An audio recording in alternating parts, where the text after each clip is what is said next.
बिस्मिल्लाहिर्रहमानिर्रहीम। मुल्तान में पोती के पैदा होने पर सालिम दादी ने बच्ची को गंद के ढेर में फेंक दिया। तो फिर ऐसा क्या मौजज़ा हुआ कि हर किसी के रोंगटे खड़े हो गए। मैं जब सुबह उठी तो बाजी ने मुझे फ़ोन कर दिया। मेरी बाजी की सास बहुत जालिम थी। मुझे हमेशा उनकी फ़िक्र रहती थी कि कहीं उन पर कोई ऐसा जुल्म न हो जाए जिसका इज़ाला हम न कर सकें। इसलिए मेरे दिल में एक धड़का सा लगा रहता था, अब जबकि वो एक बच्चे की माँ बनने वाली थी। मैंने आपी का फ़ोन उठाया तो वो रोने लगी। उनका रोना सुनकर मेरा दिल बैठने लगा। मैंने पूछा, क्या हुआ है आपी? तो उन्होंने कहा, मेरी सास ने घर में तूफ़ान मचा रखा है। कह रही हैं अगर तुमने बेटी पैदा की तो मैं तुम्हारे साथ वो करूँगी जो कभी किसी सास ने अपनी बहू के साथ ना किया होगा। मेरी सास बहुत जालिम है, तुम मेरे घर आ जाओ, मुझे डर लग रहा है। आपी की बातें सुनकर मुझे समझ नहीं आती थी कि मैं वहाँ जाकर क्या करूँगी। अपनी बड़ी बहन को कैसे बचाऊँगी? मैं तो खुद कम उम्र सी थी। मेरे अपने बस में कुछ नहीं था, लेकिन इंसान को सहारा देने के लिए बातें काफ़ी होती हैं। यही सोचकर मैं अपनी बहन के घर चली गई। मेरी बहन सुबह से तकलीफ़ में थी। मैं उसके घर गई तो मुझे देखकर उसकी जान में जान आई। मैंने उसके शौहर के बारे में पूछा, मसूद भाई कहाँ है? तो आप ही ने बताया आजकल वो उनकी बात भी नहीं सुनते, वो काफ़ी परेशान रहते हैं। अब असल मसला ये था कि आप ही के यहाँ बेटा होगा या बेटी, क्योंकि उनकी सास ने साफ कह दिया था अगर बेटी पैदा हुई तो वो आप ही को घर से निकाल देंगी। ये सदमा हमारे लिए बहुत बड़ा था, लेकिन हम क्या कर सकते थे? हम बहनें यतीम थी। सिवाय ससुरालियों की बातें मानने के मेरी आपी के पास और कोई चारा नहीं था। मैंने उन्हें तसल्ली दी कि शायद आपका बेटा पैदा हो जाए। मेरी बात सुनकर वो रोने लगी। कहा कि नहीं, मुझे यकीन है मेरी बेटी ही होगी, लेकिन इसके बाद मैं कहाँ जाऊँगी?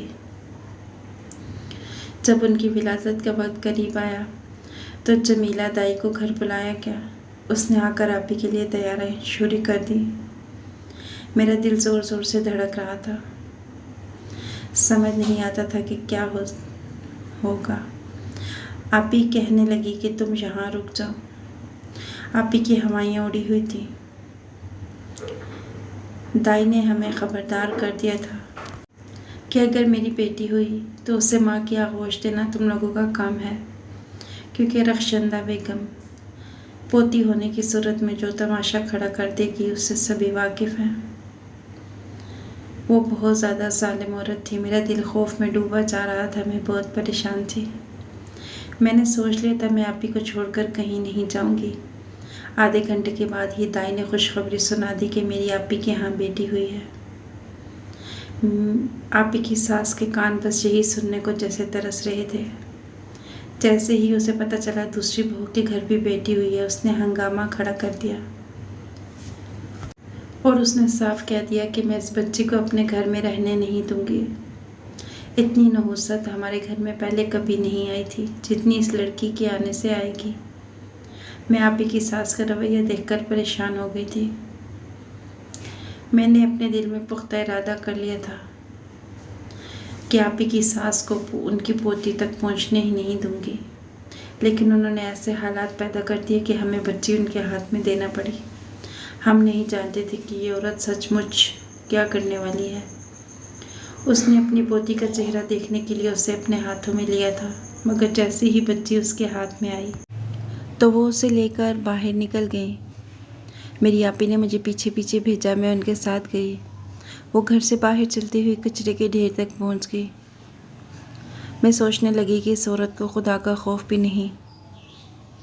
एक नौमौलूद बच्चे को सर्दी से बचाने के लिए महज हल्का सा कंबल उसके गिर्द लपेटा गया था और वो उसे लिए कचरे के ढेर की तरफ बढ़ रही थी। जैसे ही वो वहाँ गई, उसने अपनी नामौलूद पोती को किसी बेजान चीज़ की तरह उछालते हुए कचरे के ढेर में फेंक दिया। ये मंजर मेरी आंखों के सामने बड़ा दिलखराश था। उसे कोई खुदा का खौफ भी नहीं था। मैंने कहा, रखशंदा बेगम, ये आपने क्या किया?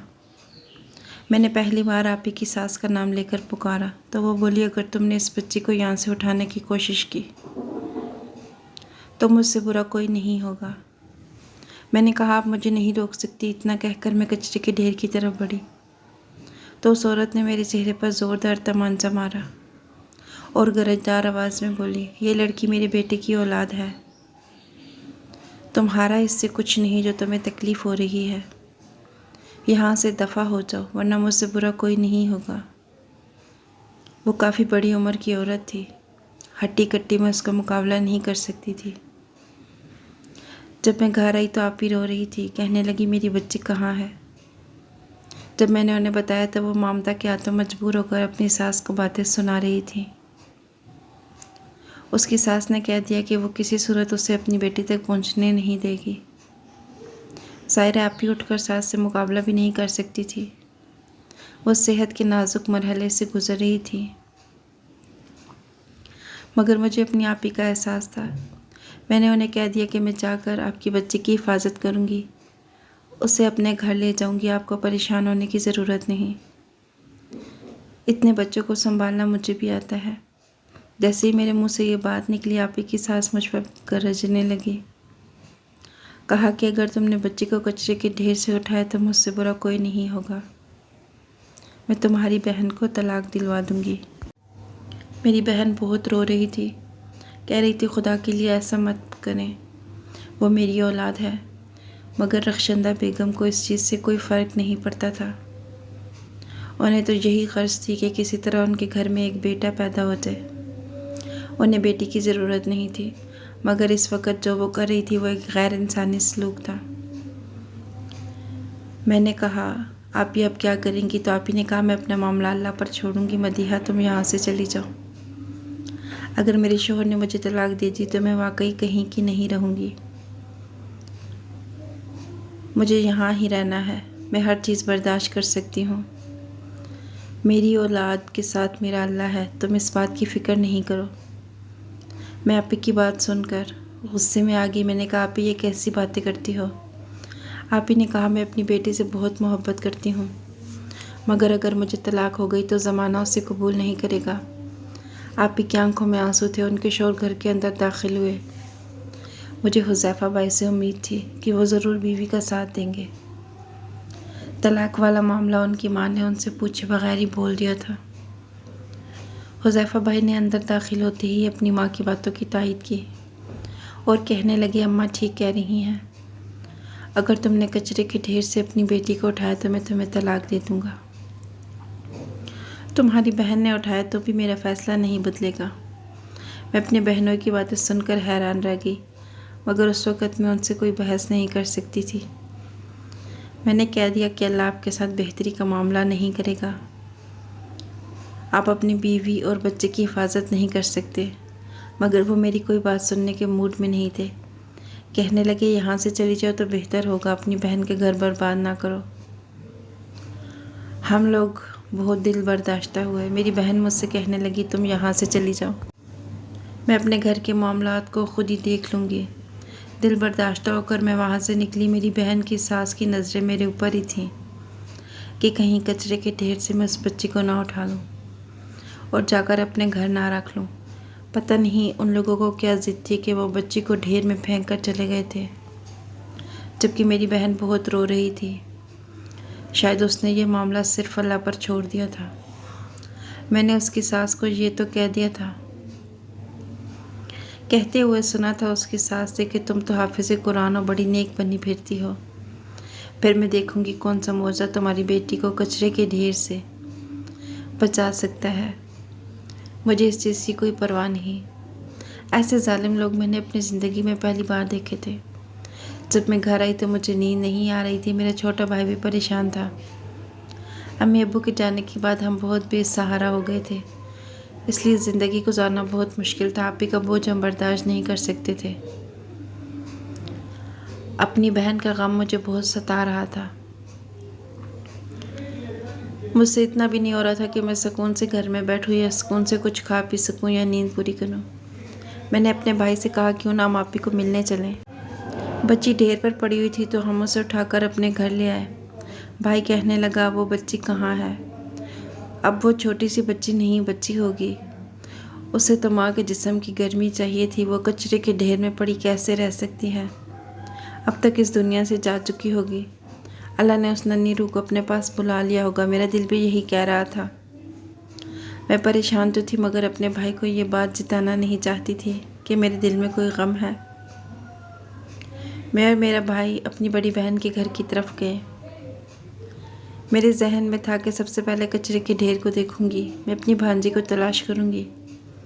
मगर हम जैसे ही वहाँ पहुँचे, उनके कचरे के ढेर पर नज़र पड़ते ही मेरे और भाई के कदमों तले से ज़मीन निकल गई। मारे हैरत की आंखें फटी की फटी रह गईं, क्योंकि जब मैं यहाँ से गई थी तब तो मेरी बहन की बच्ची यहाँ पड़ी हुई थी, मगर अब जो मंज़र मैं देख रही थी वो नाकाबिले यकीन था। मेरी बहन की सास कचरे के ढेर पर बैठी थी, मगर वो बेहोश या मुर्दा नहीं थी। होशो हवास में कचरे के ढेर के अंदर यूं बैठी थी जैसे ये कोई मखमली बिस्तर हो। कचरे के ढेर से उठती बदबू भी शायद उनके जहन पर असर नहीं कर रही थी। ये मंज़र देखकर मैं और मेरा भाई हैरान हो गए। हम एक दूसरे की तरफ देखने लगे कि ये क्या माजरा है। क्या रखशंदा बेगम कचरे के ढेर में बैठकर अपनी पोती को ढूंढ रही हैं? मेरे भाई ने सवाल किया। मैंने कहा, मुझे नहीं लगता कि वो पोती को ढूंढ रही हैं, वो तो यहाँ खुद बैठी हैं, हाथ पांव भी नहीं हिला रही। मैंने जाकर देखा तो रखशंदा बेगम वाकई कचरे के ढेर पर यूं बैठी थी जैसे वो कोई मखमली बिस्तर हो। ये मंजर देखने के बाद मैं और मेरा भाई चुपके से बहन के घर में दाखिल हुए। हुज़ैफ़ा भाई कहीं नज़र नहीं आ रहे थे। हम लोग अपनी बहन के पास चले गए। हमने देखा तो वो गोद में लिए अपनी बच्ची से खेल रही थी। वो अपनी बच्ची के साथ बहुत खुश थी, उसे खिला पिला रही थी। ये सारा मंजर देखकर हमारे दिल को बेहद सुकून मिला था। बिलाखिर मेरी बहन अपनी बच्ची को अपने पास रखने में कामयाब हो गई थी, मगर ये सब कैसे हुआ? जब मैंने पूछा, मेरी बहन के चेहरे पर एक पुरस्कार सी मुस्कुराहट थी जिसे मैं कुछ समझ नहीं पाई थी। वो फातिहाना मुस्कुराहट थी या मस्खराना मुस्कुराहट थी। एक सुकून वाली मुस्कुराहट थी, जैसे किसी ने उसकी मदद की हो। इसकी मदद के बाद वो खुश थी। मैंने कहा, भी क्या तुम्हारी बेटी तुम्हारे पास आ गई? हमने देखने के बावजूद तस्दीक करने के लिए सवाल किया तो उसने चमकती आंखों के साथ हाँ में जवाब दिया। मुझे मेरी बेटी मिल गई है। जिसने जुल्म किया उसे भी सज़ा मिल गई। मैंने कहा, आप भी आपकी सास तो कचरे के ढेर में बैठी हैं, क्या वो सच में पागल हो गई हैं? आप ही ने कहा, नहीं पागल नहीं, बल्कि वो अपने होश हवास में है। लेकिन वहाँ क्यों बैठी हैं? आप ही कहने लगी, ये सुनकर तुम यकीन नहीं करोगी। तुम्हें लगेगा मैं कोई कहानी सुना रही हूँ या किसी फ़िल्म का कोई मंजर देख रही हो। मैंने कहा, आप ही मुझे तफसील में बताओ। मैं चाहती हूँ मेरा ईमान मजबूत हो जाए। मैं और भाई दोनों आप ही के साथ ही बैठ के। वैसे भी बड़ों से सीखना चाहिए। फिर आप ही ने जो हमें बात बताई उसने हमारे रोंगटे खड़े कर दिए। आप ही कहने लगी, ये अल्लाह पे भरोसा करने की बात है। कल जब तुम यहाँ से गई थी कितनी उदास थी, रो रही थी, मगर मैंने अल्लाह से दुआ की थी कि मेरा रब मेरे साथ है तो मुझे कोई गम नहीं। मैं मुतमईन थी, इसलिए मैंने बच्ची को कचरे से उठाने की कोशिश नहीं की, क्योंकि मेरी सास ने जो बात की थी वो मेरे ईमान के मुतालिक थी। मैं देखूंगी तुम्हारा रब क्या मौजज़ा करता है। तो मेरे रब ने अपना मौजज़ा दिखा दिया। आप लोगों के जाने के 2-2.5 घंटे के बाद मेरी सास के कमरे से चीखों की आवाज़ें आने लगी। ये आवाज़ सुनकर मैं और उनका बेटा हैरान हुए और हम इस कदर परेशान हो गए। हम उनके कमरे में गए। हमें कुछ समझ नहीं आ रहा था। हुज़ैफ़ा भी अपनी अम्मा से दिल में नाराज़ तो थे, मगर वो इजहार नहीं कर पा रहे थे, क्योंकि वो अपनी माँ से भी मोहब्बत करते थे और डरते भी थे। हम लोग उनके कमरे तक बमुश्किल गए, मगर जो मंज़र हमने देखा उसने हमें डरा दिया। मेरी सास से कमरे में लातादाद कीड़े मकोड़े और बिच्छू घुस आए थे, जैसे वो उनका पीछा कर रहे हों। जब हमने ये मंज़र देखा तो हमारी समझ से बाहर था। हम लोग परेशान हो गए। फिर मेरी सास उनसे पीछा छुड़ाने के लिए भागने लगी। वो भागते भागते बाहर आ गई। कीड़े बिच्छू उनके पीछे थे। हमारी समझ में नहीं आ रहा था कि ये कीड़े बिच्छू सास के पीछे क्यों भाग रहे हैं। फिर जब भागते भागते मेरी सास गंद के ढेर पर पहुंची तो उन्होंने उनका पीछा करना छोड़ दिया। हम अगर कीड़े बिच्छुओं को मारते भी तो कितना, वो बेतादाद थे। यहाँ तक कि मेरी सास को कचरे के ढेर पर बैठना पड़ा। यकीन मानो, जैसे ही वो कचरे के ढेर से उतरती हैं, वो बिच्छू और हशरात वापस आ जाते हैं और उनके इर्द गिर्द घेरा बना लेते हैं। इस बात की तो मुझे भी समझ नहीं आ रही कि वो कीड़े मकोड़े आए कहाँ से, लेकिन जो मैं तुम्हें बता रही हूँ, हमने वो देखा है और अपनी आंखों से देखा है। मेरी सास की मजबूरी बन गई है उस कचरे के ढेर पर बैठना, क्योंकि अगर वो वहाँ नहीं बैठेंगी तो उनके लिए कीड़े मकोड़ों की ग़िज़ा बनना ज़्यादा मुश्किल नहीं होगा। ये सुनकर मैं और मेरा भाई दोनों हैरान रह गए। सच बात है, अल्लाह ताला जब अपना मौज़ा दिखाने पर आता है तो इंसान की अक्ल दंग रहती है और इंसान बेबस हो जाता है। अगर आपको कहानी अच्छी लगी है तो इसे लाइक कीजिएगा। मज़ीद ऐसी अच्छी कहानियाँ सुनने के लिए चैनल को सब्सक्राइब कीजिएगा। अगली वीडियो तक के लिए अल्लाह हाफिज़।